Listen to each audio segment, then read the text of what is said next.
नमस्कार, मी रीना ठाकूर. कोकणशाहीच्या दिवसभराच्या बातम्या या विशेष बुलेटिन मध्ये आपल्या सर्वांचं स्वागत करते.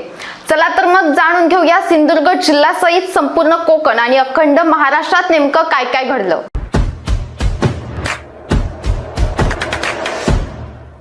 रायगडच्या मांडवा येथे खासगी स्पीड बोटला अचानक आग लागल्याची घटना घडली. या आगीत 2 खलाशी जखमी झाल्याची माहिती मिळाली आहे. या घटनेनंतर समुद्रात असलेल्या बोटीवरील लोकांमध्ये भीतीचं वातावरण पसरलंय.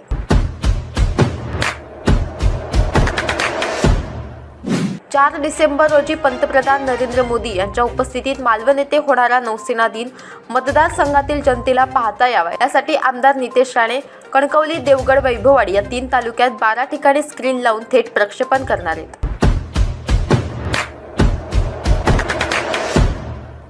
सावंतवाडी तालुक्यात परप्रांतीय मुकादम आपलीच वाहने वापरून व्यवसाय करतात, त्यामुळे स्थानिक टेम्पो वाहतूक करणाऱ्या चालकांवर उपासमारीची वेळ आली आहे. ट्रान्सपोर्ट करणाऱ्या परप्रांतीय मुकादमांच्या विरोधात आज सकाळपासून सावंतवाडी टेम्पो चालक मालक असोसिएशनने सावंतवाडी गवळी तिठा येथे 20 मुकादमांच्या वाहनांना रोखले आणि पोलीस ठाण्यात नेऊन त्यांची वाहने ताब्यात दिली.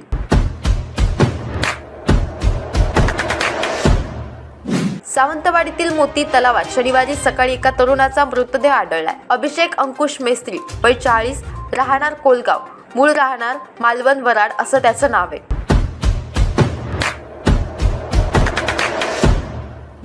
कुडाळ तालुक्यात नौसेना दिनाच्या पार्श्वभूमीवर प्रशासनाच्या वतीने 12,000 नागरिकांच्या जाण्या येण्याच्या व्यवस्थेसाठी 45 एसटी बस शासनाच्या वतीने ग्रामपंचायत स्तरावर उपलब्ध करून देण्यात आल्या. याबरोबरच कोकणशाहीच्या दिवसभराच्या बातम्यांमध्ये इथेच थांबतोय, पण तुम्ही मात्र दिवसभराचे अपडेट्स आणि ताज्या घडामोडी जाणून घेण्यासाठी कोकणशाहीचं YouTube चॅनल सबस्क्राईब करा, फेसबुक पेज लाईक करा आणि Instagram पेजला फॉलो करायला विसरू नका.